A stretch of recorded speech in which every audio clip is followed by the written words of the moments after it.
အားလုံးပဲမင်္ဂလာပါခင်ဗျာတူဒီကိုထက် channel ကနေကြိုဆိုလိုက်ပါတယ်ခင်ဗျာမျိုးတို့မနက်အပူဇောင်းနှက်ခတ်93အားဖြစ်စဉ်ပေါ့နော်14နှစ်စာပြတ်ပင်မရှိဖြစ်ခဲ့တဲ့မူလေးတစ်ခုနဲ့မိတ်ဆက်ပေးခြင်းပါတယ်ဒီမူလေးမှာဆိုရင်20ရက်2လ2012မှာတစ်ချိန်28ရက်5လ2012မှာတစ်ချိန်ပြီးရင်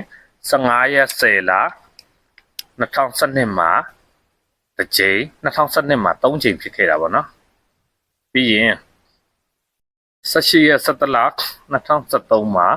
တစ်ချိန်30ရက်17လ2015မှာတစ်ချိန်ပြီးရင်14ရက်17လ2016မှာတစ်ချိန်ပြီးရင်29ရက်5လ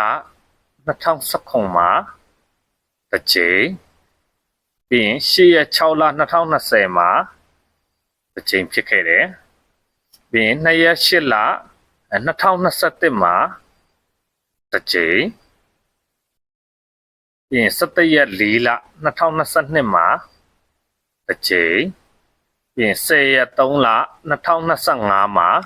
တစ်ချိန်နဲ့အခုနောက်ဆုံးဖြစ်ခဲ့တဲ့2253ဆိုတဲ့အပင်လေးပေါ့နော်စုစုပေါင်း12ကြိမ်ဖြစ်ခဲ့တာပေါ့အဲ့ဒီမှာကျွန်တော်ဒါအကုန်လုံးစီပေးထားတာပေါ့နော်စီပေးထားတာအဲ့ဒီမှာအနီနဲ့ပြထားတာဒီဒါဖြစ်စဉ်တွေပေါ့အောက်ကအပြာရောင်နဲ့ပြထားတာဒီဒါဂါမကျော်အချိန်ပေါ့ဒီဖြစ်စဉ်ကိုဖြစ်ပြီးသွားရင်2ရက်အတွင်းဆင်းပေးရမယ်အချိန်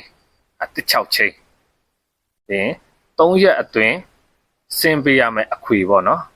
3ရက်အတွင်းဆင်းပေးရမယ်အခွေအားကြတော့1236ခွေပူးလုံးဝပြတ်ပင်မရှိဘူးเนาะမကြည့်ကြည့်အကုန်လုံးဒီစုစုပေါင်း12ပင်ပေါ့တော့ဒီဖြစ်စဉ်နဲ့ဆို12ပင်အရင်ဖြစ်စဉ်17ပင်လုံးမှာလုံးဝပြတ်ပင်မရှိဘူးเนาะဒါ1236ခွေပူးเนาะဟာချက်ချင်းအောင်3ရက်ပေါ့16ချင်းကတော့ချက်ချင်းအောင်2ရက်ဂါမကျော်ပေါ့1236ခွေပူးကတော့ဥမကျော်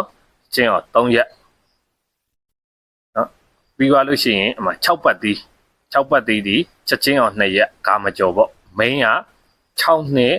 68 63เนาะအဲ့လားလေးကိုဖမ်းမိတာပါလုံးဝ14နှစ်စာပြတ်ပင်မရှိပေါ့နော်မိတ်ဆွေလို့လည်းအကြိုက်တူတယ်ဆိုလို့ရှိရင်လိုက်ပြီးတော့ကစားလို့ရပါတယ်ခင်ဗျဒီဟာလေးက14နှစ်စာပြတ်ပင်မရှိဘူးပေါ့နော်မရှိဘူးကြိုက်နှစ်တတ်တယ်ဆိုရင်ဒီဗီဒီယိုလေးကိုဆုံးထိ